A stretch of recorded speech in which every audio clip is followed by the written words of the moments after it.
These live streams are made possible by the generous support of the Sarah B. Folk Charitable Fund. Hello, hello, hello. Hi. Thank you all for being here. I'm Sarah Craig. No, I'm not. I'm Kate McDonald. Nice to meet you. Thank you for being here on a Sunday afternoon. Really appreciate it. We've got a really terrific show for you today. You probably would like to know that, this whole thing was inspired by, I think many horrible events that have happened all over the country. But in particular, last August when, was it August? The Uvalde shooting happened in Texas, and it was just kind of the last straw for me, and I'm sure it is for everyone, and just feeling really, really frustrated, I thought, well, I got to do something. I'm going to call Sarah. And I said, maybe we can put a show together to sponsor the great organization, student-led organization, March for Our Lives. And she said, yes, let's do it. And then so we've got a big team of people working on that, and we're finally here today. You probably already know who the musicians are. We have JB, aka Dirty Moses, doing a rap. He's filling in for Doc Horton, who could not make it today because he had a death in the family, unfortunately. We also have Jimi W, who is, you'll hear how wonderful everybody is, and Canella, who is actually, I'm not sure what she's using as her stage name. Juliana. Okay, she's using that today. Canella is the name of her band, right? So it's going to be a really fun night of music and some speakers as well. So I'd like to invite up Connor Webb to the stage, who is from the Guilderland chapter of March for Our Lives.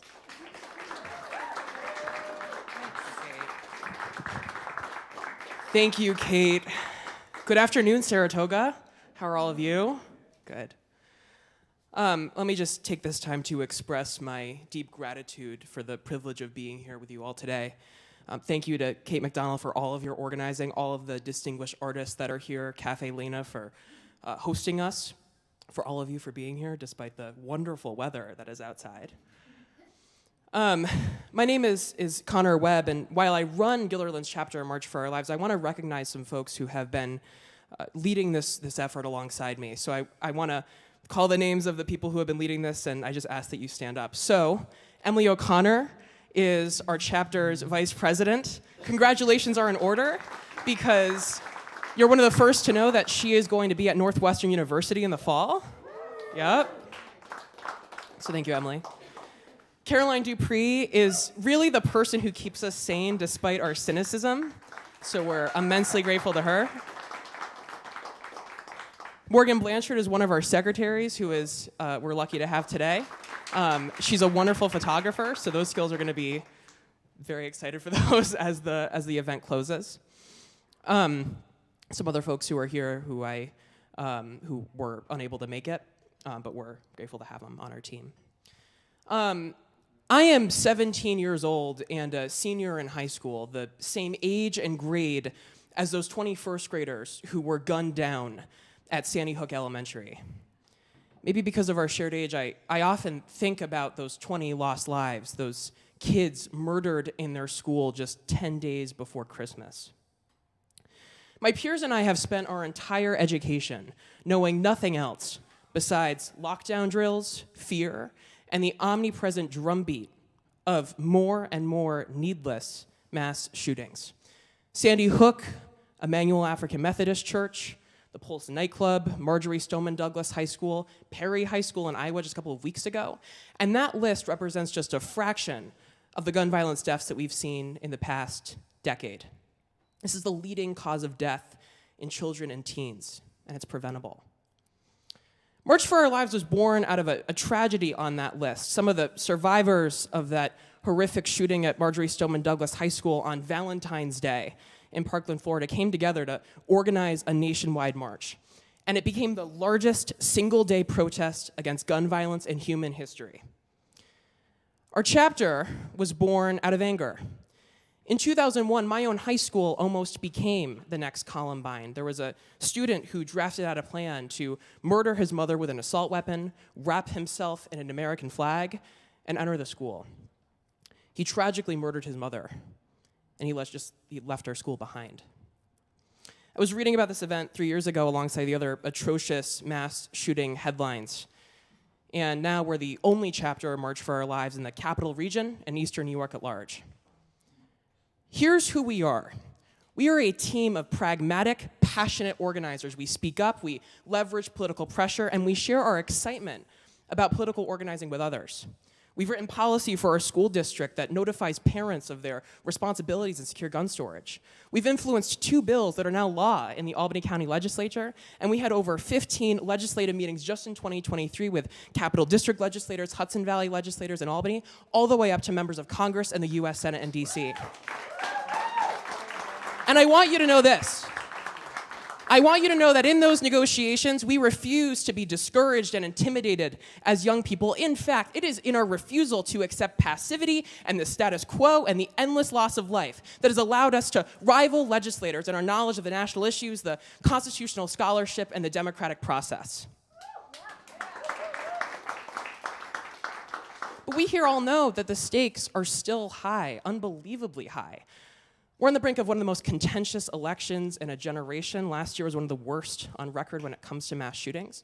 So it's going to take all of us as young people, as educators, as artists, as gun owners and non-gun owners alike, to come together and decide whether it's time to say enough. Enough of the slaughter, enough of the fear, enough of the thoughts and prayers. That's what this election is going to be about. So here's what it means to say enough. Enough means chip it in to March for Our Lives, $5, $10, whatever you can. Enough means being here. Enough means signing up for emails and calling your elected officials. And enough means making sure that you're registered to vote and making certain that you're going to be at your polling place in November. Enough can mean a lot of things, but at its core, if you all here are ready to say enough, if you saw what happened just a couple weeks ago in Perry, Iowa with that principal and that 11-year-old boy whose lives were stolen, and you do not think that America should be that way, then it's time for us to come together and meet this moment with action. Thank you all for being here. Thank you.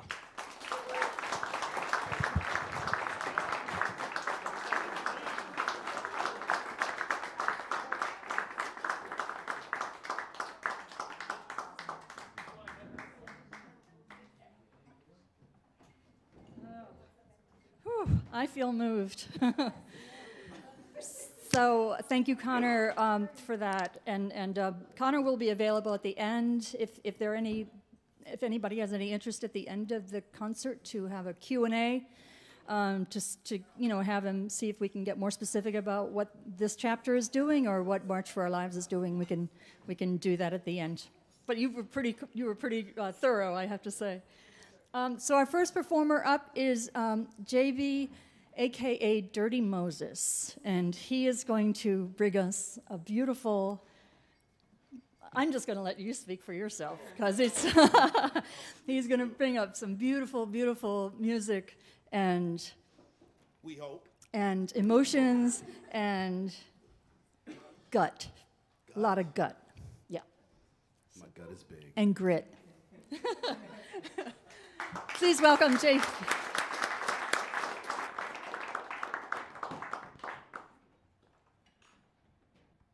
Good afternoon, everyone. Thank you for being here. Caffe Lena, thank you for having us. We appreciate you. Hashtag MFOL, March for Our Lives.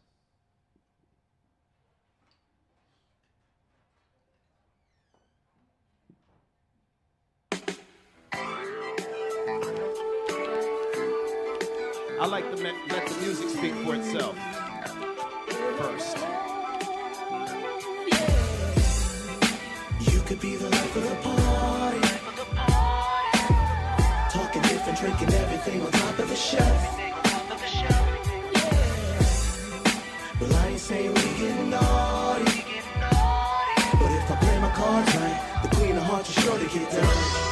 Yeah, I walk up in the place, spotlights on me. I see them girls all around. Say what's up to the ladies. You know how I get it in. I'm all about my paper and a fine vixen in. Baby, give me a minute. Baby, can I interrupt? Pour some bubbly in your cup. Let's discuss our future plans. Clearly, you know who I am and you know what I'm about. Trips to Japan, beach, house down south. You should probably hang out with this top shelf figure who gon' have you in bikinis drinking top shelf liquor. Paparazzi surround the cameras, flashing, center of attention, lights, action, passion of the night. Passionate when I write. I can change your life and we can change area codes. This is how it might just be. Warm nights in spring, exciting, just like a dream life with me. Let's go. You could be the life of the party. Talking different, drinking everything on top of the shelf. But I ain't saying we getting naughty. But if I play my cards right, the queen of hearts is sure to get done. Yeah. Stamps in your passport, young socialites, full of life, jet setting, trendsetters, red carpet nights. Red bottom heels, you having a tall moment, own it, what's the deal? It's all about you, my world spins around you. This ain't a love song, I just love that I found you. You down too, a little bit of hood mixed with a whole lot of class. I love making you laugh, I love making this cash. Let's go spend something, life without a care, let's go trend something. Twitter feed, epitome, just you and me, conquering lands like the Philistines, true indeed.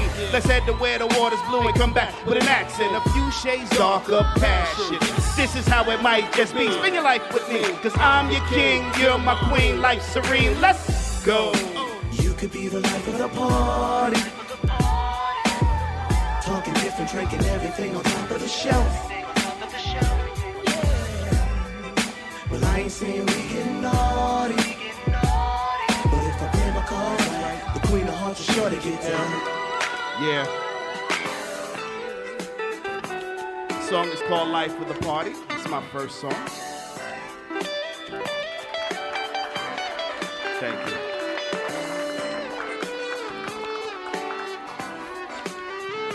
And sometimes we just want to party and have a good time and not have to worry about our lives being taken because we're shopping at Walmart or we're at college or we're at middle school or elementary school. It's tough growing up in a time where all you could think about is drills, you know? That's frightening.